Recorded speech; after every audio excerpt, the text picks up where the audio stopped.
O ministro e presidente em exercício do Tribunal Superior Eleitoral, Alexandre de Moraes, estipulou prazo de 2 dias para que o presidente Jair Bolsonaro se manifeste acerca da acusação de discurso de ódio promovida pela oposição.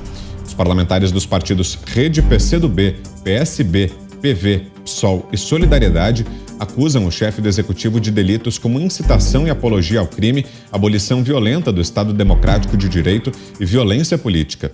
O documento recebido por Moraes ainda cita a morte do tesoureiro do PT, Marcelo Arruda, morto em Foz do Iguaçu, no oeste do Paraná. Em sua decisão, Moraes fala sobre as relevantíssimas consequências solicitadas pelos autores. Os opositores pedem para que o presidente seja multado em R$1 milhão por incitação. Além da manifestação do presidente, o Ministério Público Eleitoral também deverá falar sobre o tema, conforme a determinação de Moraes. É preciso a gente prestar muita atenção ao que está acontecendo. Eu vou fazer uma análise aqui e eu gostaria que as pessoas depois revissem o vídeo para ver se eu consegui passar o cenário. Em 2018, chegou ao poder no Brasil um presidente extremamente popular. Ele nomeou o Ministério Técnico, o melhor ministério dos últimos anos, e conseguiu fazer reformas estruturais importantes, apesar de uma pandemia, apesar de uma guerra. Apesar disso, esse presidente é atacado diariamente na mídia.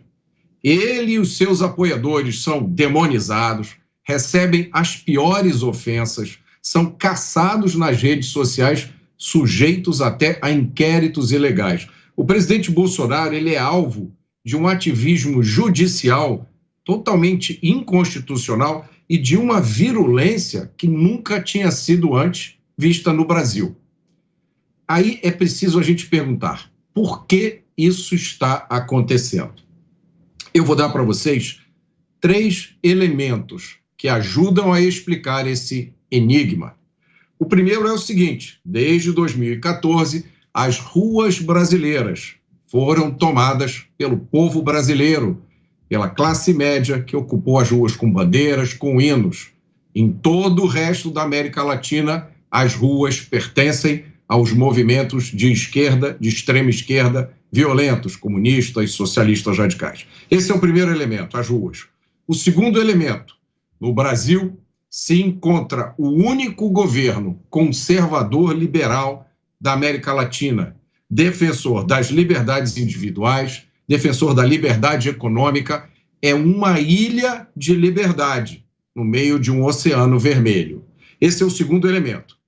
E o terceiro elemento são as reformas estruturantes que aconteceram no Brasil, que junto com o governo que não é corrupto, que não faz da corrupção a sua razão de existir como era na era PT, essas duas coisas propiciaram para o Brasil um potencial de crescimento econômico que talvez hoje seja único no mundo inteiro, no mundo que saiu de uma pandemia e da guerra. Então são essas 3 coisas: a extraordinária popularidade do presidente Bolsonaro, o fato de nós termos um governo conservador e liberal e o extraordinário potencial de crescimento da economia brasileira. Por isso, esse desespero de alguns setores de tirar o presidente Bolsonaro do poder de qualquer forma, custe o que custar. Mais uma vez, né?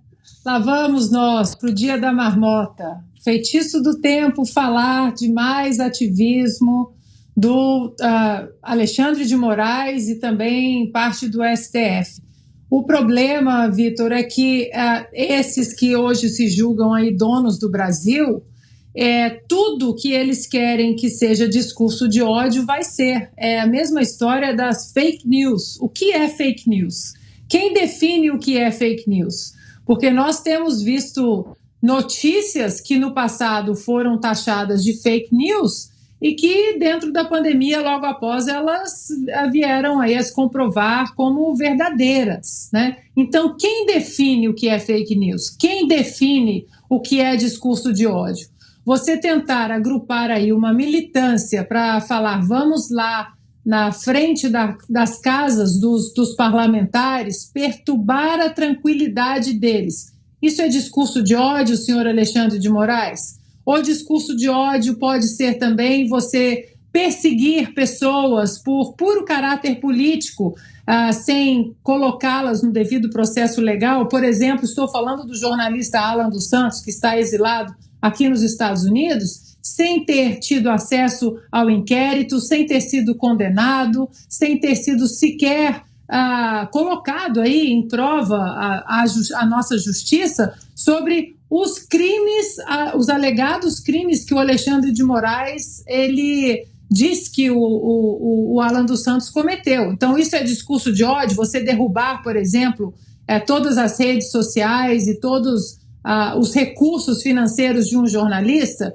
O que o Sleeping Giants faz, por exemplo, é discurso de ódio. Você sair aí de uma maneira completamente ativista e violenta, com guilhotinas virtuais, cancelando as pessoas, sem o menor questionamento, só porque as pessoas têm uma posição diferente, uma opinião diferente da sua, seja em relação à economia, seja em relação à política.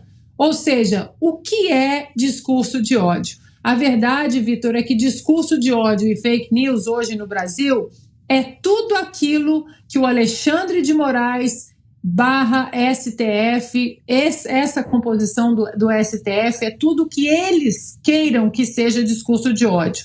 Para o ministro Fachin, por exemplo, discurso de ódio, Barroso também, discurso de ódio antidemocrático, é você questionar as urnas eletrônicas, que só são usadas em Brasil, Bangladesh e Butão. Ou seja, mais uma vez, é preciso olharmos para a floresta. O que está em jogo nessa eleição vai muito, muito, muito além, Vitor, do que apenas 4 anos de um presidente comandando o executivo. Olha, essa medida não faz sentido nenhum, né?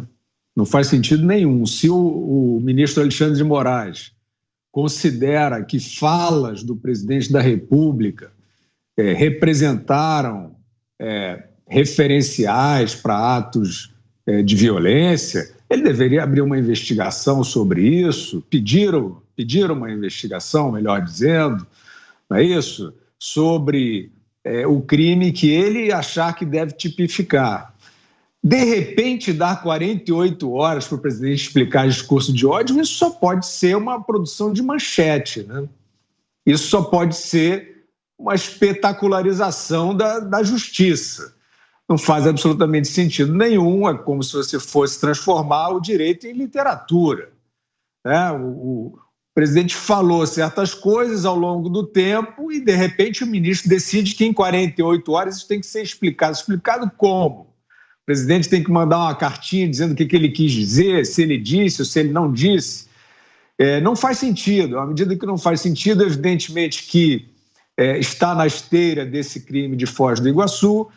Nós sabemos que diversos políticos minimizam o atentado sofrido pelo presidente Bolsonaro, então o ministro Moraes deveria pedir explicações a todos eles, porque isso é discurso de ódio. Você menosprezar um atentado é você incitar pessoas a repetir aquele ato.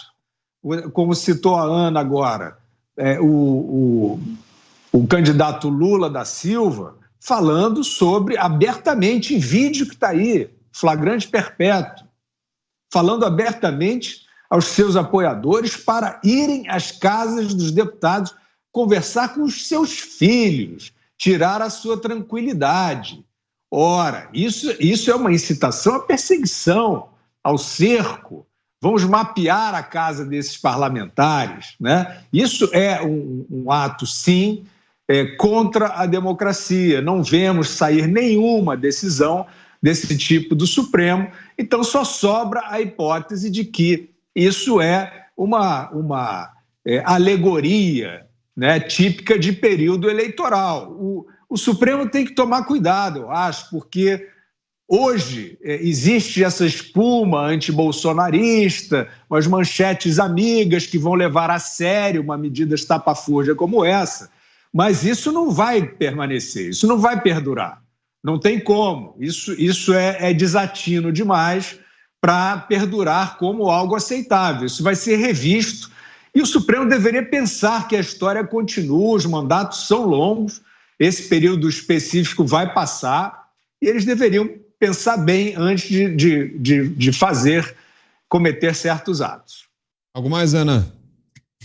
Sim, Vitor, eu pedi o nosso Bernardinho para voltar rapidamente só porque nós precisamos lembrar que esse monstrengo jurídico aí cheio de tentáculos, que hoje é o ministro Alexandre de Moraes, ele só existe por causa do senhor Rodrigo Pacheco, porque nós temos ferramentas para parar esse tipo de absurdo, para parar essas inconstitucionalidades, essa perseguição política, essa perseguição militante. Nossa Constituição, ela cobre esse tipo de ato absurdo em qualquer democracia saudável, numa república saudável. Porém, o presidente do Senado, Rodrigo Pacheco, ele não coloca essa ferramenta em uso exatamente porque ele está sentado no sofá, no escurinho do cinema, com o STF, como tem feito reuniões com esses ministros, e Deus sabe lá o que eles falam nessas reuniões, porque dois poderes entram numa sala escurinha e conversam sobre Deus sabe lá o quê, e o terceiro poder, o executivo, fica de fora. Então nós temos essa ferramenta e essa prerrogativa é do Senado e nós jamais podemos deixar de falar, quando falamos dessas inconstitucionalidades desses ministros, do senhor Rodrigo Pacheco. A gente volta a falar sobre o ministro Alexandre de Moraes, porque o deputado estadual Capitão Assunção, do PL do Espírito Santo, teve sua conta no Instagram suspensa por determinação do ministro Alexandre de Moraes, do Supremo Tribunal Federal. O parlamentar foi intimado pela Polícia Federal. O deputado afirma desconhecer os motivos da intimação e que nem mesmo seu advogado teve acesso aos autos. Ele escreveu no Twitter, abro aspas, por determinação de Alexandre de Moraes, acabo de perder o meu perfil no Instagram. Fui intimado pela Polícia Federal e acabei de prestar declaração a mando do Moraes. Detalhe, nem eu nem meu advogado tivemos acesso a nada. Tudo isso no dia da liberdade de pensamento. Fecho aspas. Bom, eu não sei o que o deputado escreve no seu perfil. Agora, eu sei que esta é uma ação autoritária e descabida no Estado de Direito. E eu volto a dizer que as plataformas estão sendo, em complacência com o judiciário, estão sendo os verdadeiros agentes antidemocráticos. Se o conteúdo do que este deputado eventualmente postou feriu alguém, se enquadra em alguma lei de ofensa, de agressão, de calúnia, abre-se um processo. Que história é essa de um juiz ligar para a plataforma ou mandar um e-mail ou um WhatsApp e diz, olha, cala aquele ali? E, no caso, alguém com mandato, inclusive, mas não faria diferença. Não pode mandar calar ninguém desse jeito. A gente sabe que as plataformas têm diretrizes vagas, né? E elas usam essas diretrizes vagas para restringir conteúdo. Agora, pior ainda, mais grave ainda, é um ministro da Suprema Corte agindo em parceria com uma plataforma para decidir que um deputado não pode falar. Eu quero saber onde é que está no direito, qual é a figura do direito que autoriza essa ação. E eu estou perguntando aos demais ministros do Supremo, eu estou perguntando aos demais juízes brasileiros, eu estou perguntando aos procuradores, aos advogados. Todos, por algum motivo, ou a maioria, está optando por assistir esse tipo de ação, volto a dizer, autoritária e ilegal, em silêncio. Deixa ali, deixa a zona cinzenta.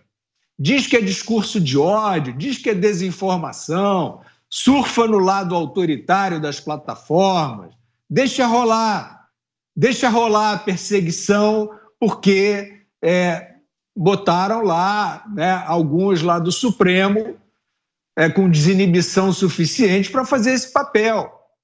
Agora, eu pergunto aos senhores e às senhoras demais nesse imenso país, né, com grandes instituições, os senhores e as senhoras vão ficar assistindo esse tipo de abuso? Isso é abuso. E isso vai se voltar contra todos. Se isso ficar normatizado, esse negócio de você cala, um juiz decide quem é que pode ter conta em rede social, isso é ditadura. Isso não é democracia.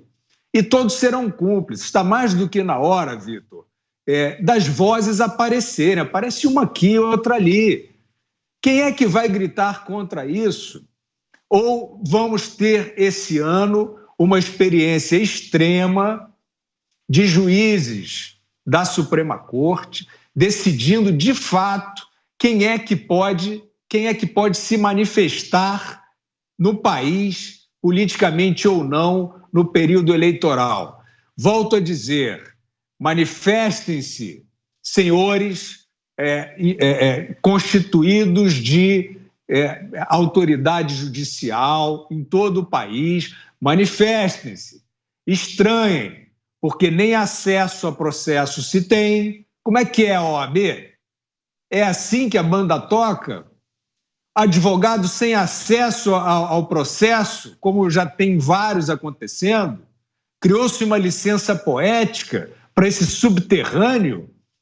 É assim? Estão todos compactuando com isso? Acham que isso pode terminar bem dentro da democracia, dentro das chamadas 4 linhas? Eu acho que não. Humildemente aqui, e evidentemente que estou fazendo um apelo modesto para que aqueles que também achem que não saiam, né, da sua discrição, né, do seu silêncio e discutam. Não precisa pedir o impeachment do ministro A, do ministro B, não, mas tem que discutir esse tipo de medida. Senão, daqui a pouco, isso aqui realmente não pode mais ser chamado de democracia.